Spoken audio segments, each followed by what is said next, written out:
Bonjour, bienvenue, je m'apprête à faire le tirage pour ce début de mois, cette première quinzaine pour le mois de mars 2021 et nous allons là nous attaquer au Sagittaire. Donc je reviendrai d'ici le 15 pour la suite vu que je fais des horoscopes bimensuels maintenant vu que la formule a l'air de plaire à pas mal de personnes. Donc on reste sur ça pour l'instant. On va prendre la température pour voir où vous en êtes, on va aller voir au niveau général puis on ira creuser sur le sentimental. Alors pour les Sagittaires, c'est quoi la tendance? Nature, enfant, branche cassée. Ok, ici on va nous parler de travailler sur son enfant intérieur. Donc pour les personnes qui n'ont aucune idée de ce que c'est une approche jungienne qui a été mise en place donc par Carl Jung de cette en fait notion de partie d'identité en fait de l'enfant en nous qui ne grandira jamais et qui a besoin d'être pleinement intégré pour que nous puissions être pleinement adultes. Si l'enfant intérieur entre guillemets, si cette partie enfant de nous n'est pas intégrée en nous, on ne peut pas être pleinement un adulte en fait quand on va vraiment au bout du bout. Donc là on va vraiment vous pousser de travailler peut-être sur des vieilles blessures, des vieux traumatismes. Peut-être que la vie va vous pousser justement à être dans des situations qui vont vous rappeler justement à des vieilles blessures, type les 5 blessures de l'âme de Lise Bourbeau. C'est un très bon bouquin si vous ne connaissez pas.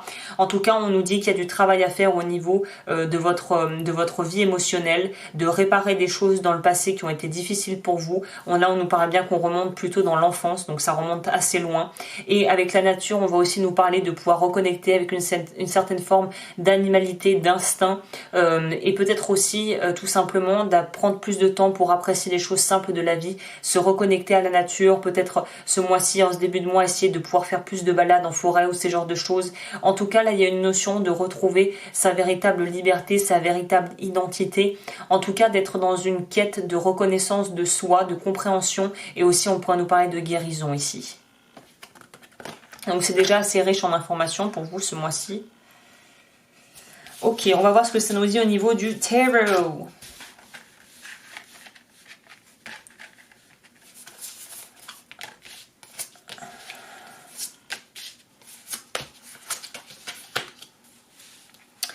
On pourra nous parler de ce qui pourrait réactiver potentiellement vos vieilles blessures justement. C'est soit votre partenaire si vous êtes en couple qui va avoir tendance peut-être à appuyer ces prochains jours sur des parties de vous qui sont encore à vif. Soit on pourra nous parler d'une rupture qui va initier une espèce de remise en question ou peut-être que la rupture a déjà eu lieu. Dans tous les cas, on voit que c'est très axé à quelque chose qui est plus en rapport, j'ai l'impression, à votre vie intime, à votre vie personnelle qu'à votre vie professionnelle.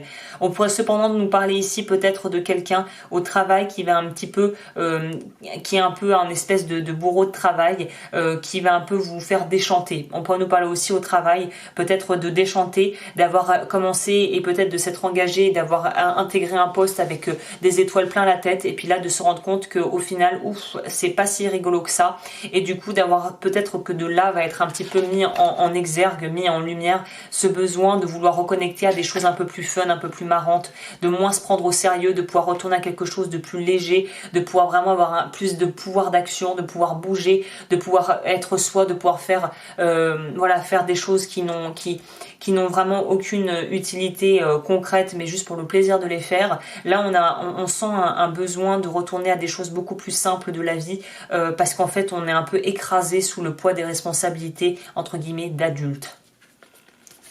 Sur votre vie sentimentale, ce qui me fait plutôt aller pour cette théorie-là, c'est l'idée de se sentir bloqué. Là, je vais parler plutôt aux hommes. De se retrouver bloqué avec une femme au final avec qui vous prend la tête. On pourrait nous parler de quelqu'un qui est assez possessif et jaloux et vous sentez que vous arrivez un peu en bout de parcours et en même temps vous avez l'impression d'être en sandwich et de pas vraiment pouvoir vous sortir de là.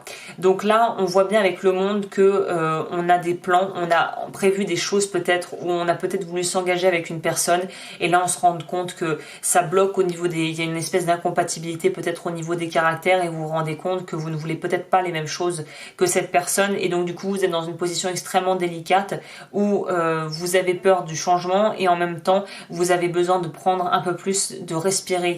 Ça manque d'espace pour respirer, c'est comme si vous étiez vraiment enfermé dans quelque chose, une relation, un travail ou un mode de vie qui au final commence à juste plus être tenable quoi. Ça va juste plus être possible. Je vais compléter sur le monde pour avoir un complément. Clarification sur le monde.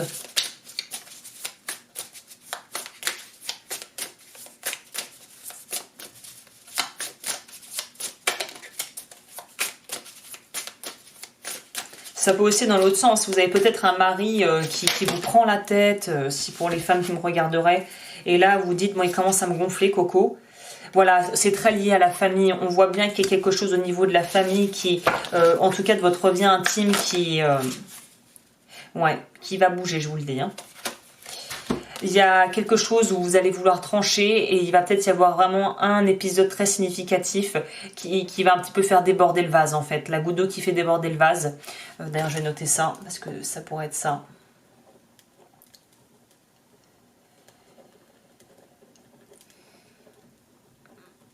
Parce que là, il y a vraiment quelque chose de l'ordre vraiment de votre famille ou de votre vie avec un partenaire ou une partenaire.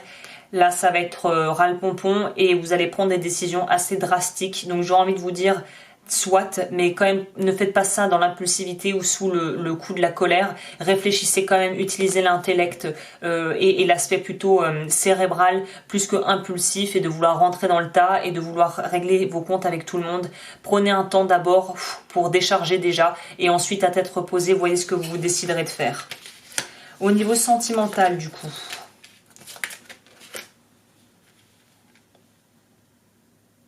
Bah, c'est étonnant, mais moi j'ai l'impression que vous n'avez plus envie. En fait, vous n'avez plus forcément envie là de rentrer dans cette espèce de jeu de séduction. Je parle plutôt aux célibataires. Là, on en a un peu marre d'avoir l'impression de toujours devoir mettre un peu une façade de ce genre de jeu de séduction quand on démarre une relation ou qu'on est intéressé par quelqu'un. Tout le tralala du début. J'ai l'impression qu'il y en a certains et certaines qui sont un peu lasses de ce jeu-là. Pour les couples, on pourrait nous parler justement d'avoir peut-être besoin d'apprendre d'autres choses pour pouvoir un peu régayer son couple ou pimenter un peu sa vie intime. Mais en tout cas, il y a une notion de renouveau qui doit s'opérer au niveau de votre vie privée parce que là, très clairement, on étouffe. C'est une marmite, une cocotte minute qui va exploser. Donc là, vraiment, il faut que vous arriviez à faire descendre la pression pour éviter la casse, en fait, j'ai l'impression. Hein. Ok, on va voir ce que nous dit. Je vais quand même en prendre une autre ici pour compléter aussi pour vous. Complément là sur tout ça pour un...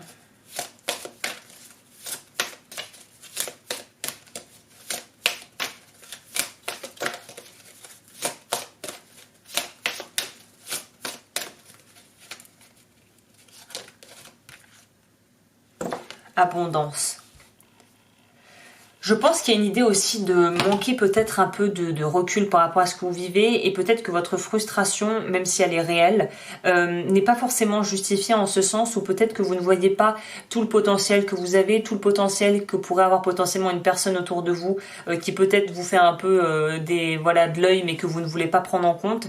Il y a une idée peut-être ici de faire preuve de plus de recul peut-être. De ne pas voir le potentiel en fait ici. Il y a une idée, on ne voit pas le potentiel. Le 3 d'épée. Donc oui, on est bien dans quelque chose qui est de l'ordre plutôt de votre vie. C'est plutôt la vie sentimentale qui va prendre le pas sur votre boulot. Hein. Bah, le 3 d'épée, c'est assez... À l'instar d'une tempête, la douleur s'enfuit si nous sommes disposés à la laisser passer, mais comme on dit, il faut la ressentir pour en guérir. Et cela signifie faire face à votre sentiment de perte, à votre chagrin, à la source de votre souffrance. Accordez-vous le temps de faire votre deuil, mais sachez que conserver votre colère ne fonctionnera pas forcément dans votre cas. Vous êtes invité à renforcer et à solidifier une part de vous-même en lien avec les croyances et la communication, par le biais de l'apaisement. N'oubliez pas qu'il faut des nuages pour vraiment connaître le soleil. Le soin personnel, fixez-vous comme objectif de pardonner à quelqu'un même s'il s'agit simplement de vous-même. Concentrez-vous sur la démarche, faites un point sur la situation actuelle et là où vous souhaitez vous retrouver. Prêtez attention à vos sentiments du moment et pardonnez-vous pour ceux qui sont indésirables. Sachez qu'ils représentent eux aussi une part essentielle du voyage. Votre affirmation pour ce début de mois, ma douleur est le témoignage de ma résilience. Ma douleur est le témoignage de ma résilience. Je bois un peu. Donc on nous dit qu'il y a vraiment des choses qui vont bouger au niveau de votre vie personnelle et qu'il va falloir essayer d'accueillir ça le mieux possible. Voilà ce que je peux vous dire les Sagittaires. Bah écoutez, je reviens d'ici le 15 pour voir un peu plus la température de comment ça va évoluer. Si vous souhaitez me contacter, tout est en barre d'infos et je vous retrouve très vite pour de nouveaux tirages.